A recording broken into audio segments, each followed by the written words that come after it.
Hello to all my new followers. Hi, my name's John, and for those of you who don't know who I am, let me introduce myself real quickly.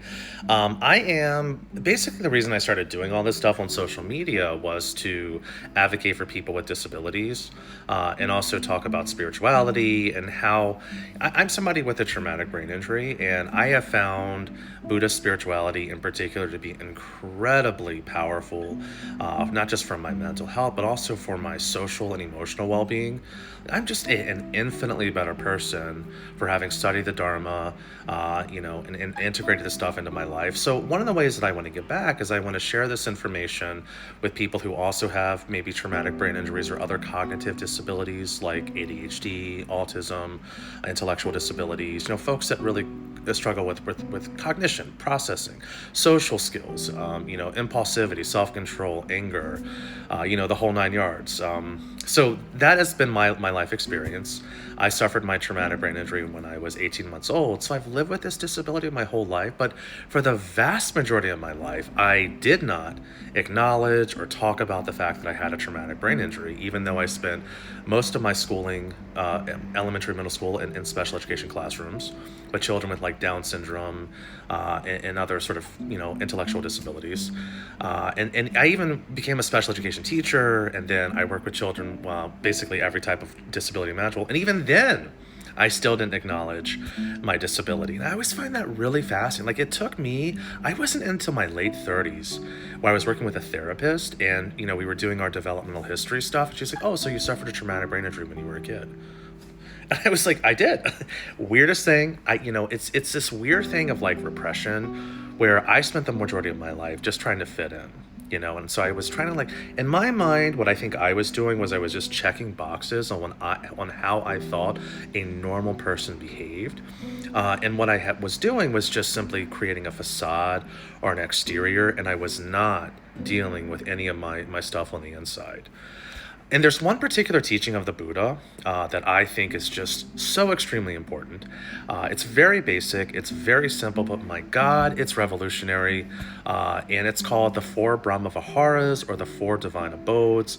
And these are the four mindsets or mentalities that, if we cultivate, can be the cure to our the near enemies of ignorance, delusion, and anger. So ignorance. So the near enemies, or the three poisons in Buddhism, the thing that sort of keeps us trapped in samsara, are anger, ignorance, and greed. So these are the three primary, or attachment.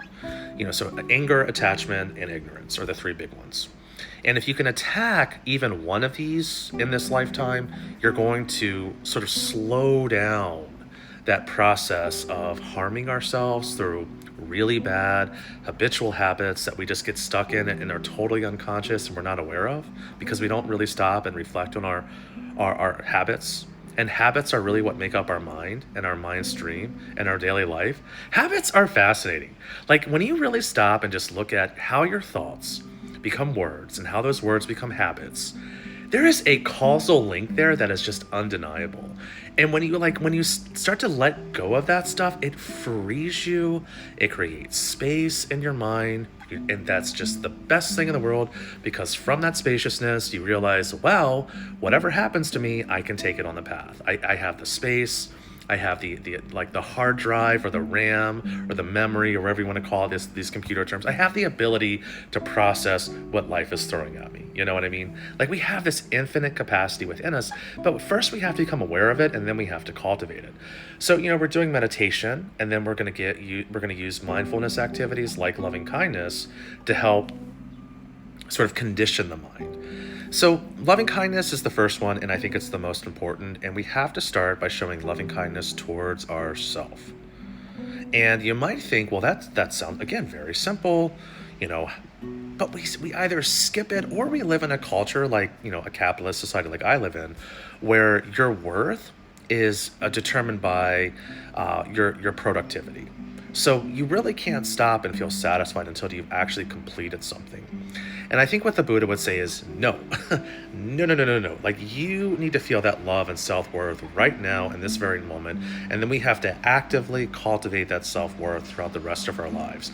We have to start with ourselves and then gradually let that love radiate outwards or expand outwards until it encompasses all beings everywhere in the universe, not just other human beings, but insects, animals, and you can even go as far as if you believe in like the God realm and the hell realms, you can expand your love out there as well, or multiple universes. You just keep expanding it. You keep using your imagination and your mind to just envision how big and expansive. A lot of people will use light, um, and I like to use light. Like I'll sort of, I breathe in and I can just feel. I let that love, that light of love, get bigger and bigger and bigger and bigger until eventually the whole world and the whole universe is just filled with light. But you've got to start with yourself. And that's really hard to do because, I'm a man and most men are not taught to love ourselves. We are taught to, if anything, hate ourselves. You know what I mean? Like we're just wretched, horrible creatures and we don't deserve self-love unless we, conquer some country or whatever. Then we get the love and adoration from others, or we obtain some level of celebrity and then we get love, or become super wealthy and then we get love. But there's always like a first then. So first I have to do this and then I get to love myself. And I think the Buddha would say no. Enlightenment is a seed, and the only way to make that seed grow is by loving ourselves and then letting that love and kindness grow outward from there.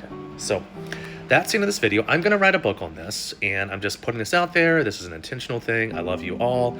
And yeah, I hope you have a great day. Bye.